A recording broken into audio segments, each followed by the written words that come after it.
Writing a book can be extremely complex. There's so many pieces to the puzzle. And if you're like me when I started my journey, I got really overwhelmed with the process of writing, right? It seemed like I always ran into writer's block. It seemed like I was always distracted. And so today what I want to share is I want to share one of the best strategies that I incorporated into my aspiring author journey to allow me to be more successful on the journey, okay? So overall, when you're writing, you want to create a space that is conducive to your writing success, right? Too many times we try to sit on a couch and we prop ourselves back with our legs up and we're trying to write and we're distracted or we're not comfortable or there's people talking.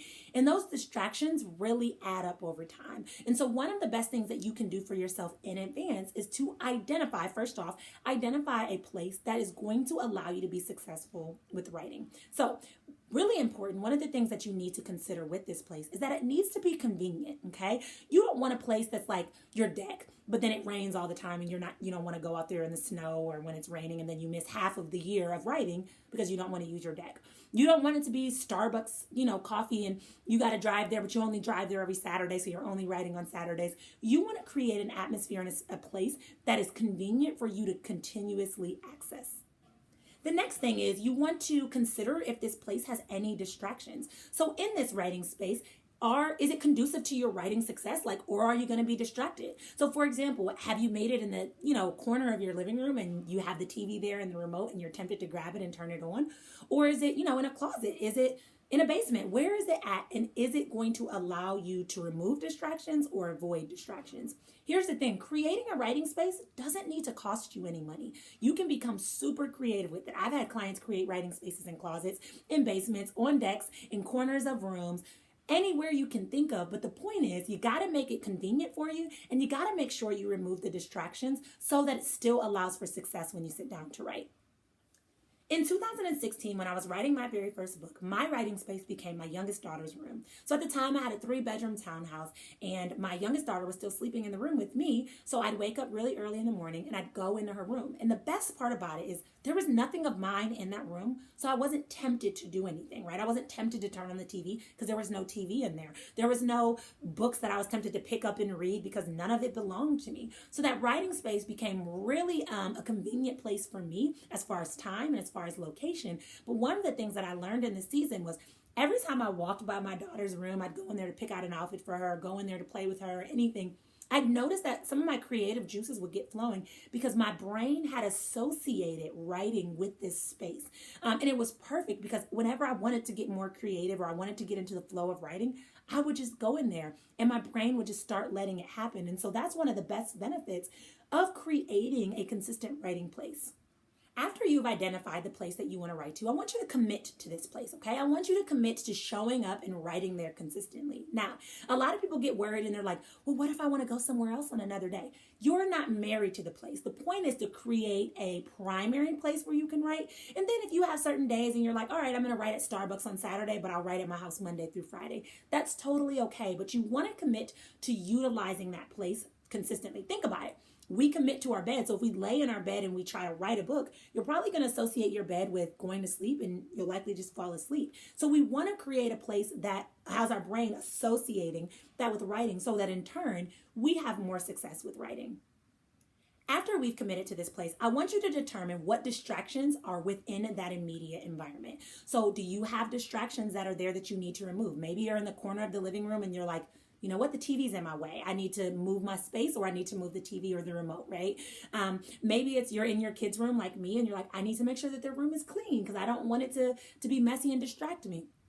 Maybe it's in the basement and you're scared of spiders and you're like, I need to make sure I spray before I come down here. Whatever it is, you want to identify what distractions are there and how you can remove them. Here's the reality. Research says that our external world is actually a reflection of what's up here.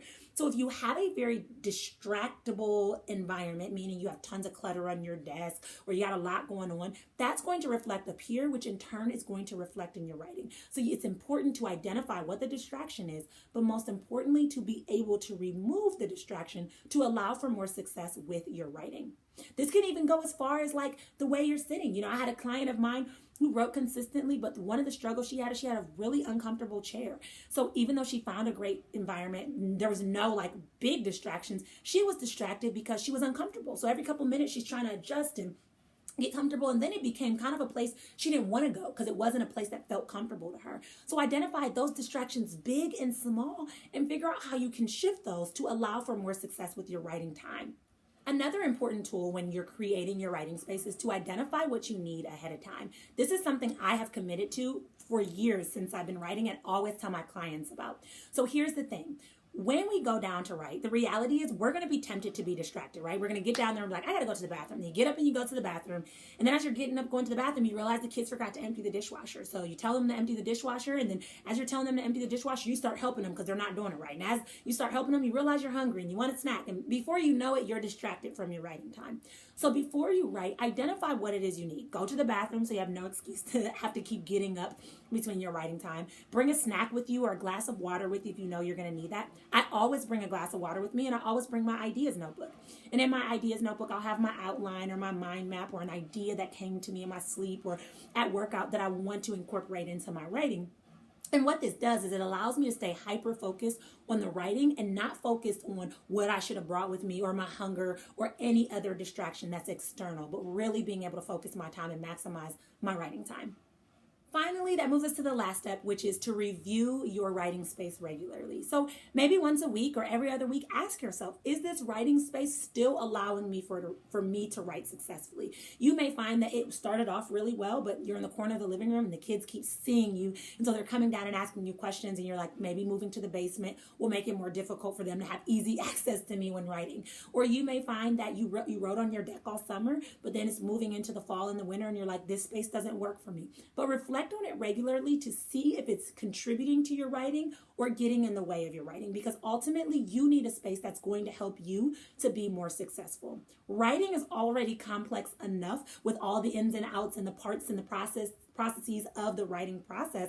You don't need to add to it. The best thing you can do is create a writing space that's actually going to take some of the pressure and the exhaustion and the frustration with the writing process, and watch how it really shifts and changes for you. I share this with you today because this was one tool that really changed my writing journey. Creating a writing space really allowed me to create a place I was comfortable, to really allow me to create a place that's conducive to me writing with success, and allowed me to actually feel like I was almost like a real author, right? I felt like a real writer when I had my writing space. It felt very, very confirmed, and it felt like it was real. And so I highly suggest, I do this with my one-on-one clients, with my group clients, I highly suggest considering how you can create a writing space within your environment that's going to allow you to be most successful with writing. If you're looking for some more tools and support on your aspiring author journey, use the link below where I'm going to link a totally free training that I have. It's called the Aspiring Author Jumpstart Kit, and you're going to get a couple different trainings, such as how to write on a busy schedule, how to make time for writing, how to mind map and organize your writing. You're going to get a couple different trainings that will allow you to be successful on your aspiring author journey. So definitely check out the link below.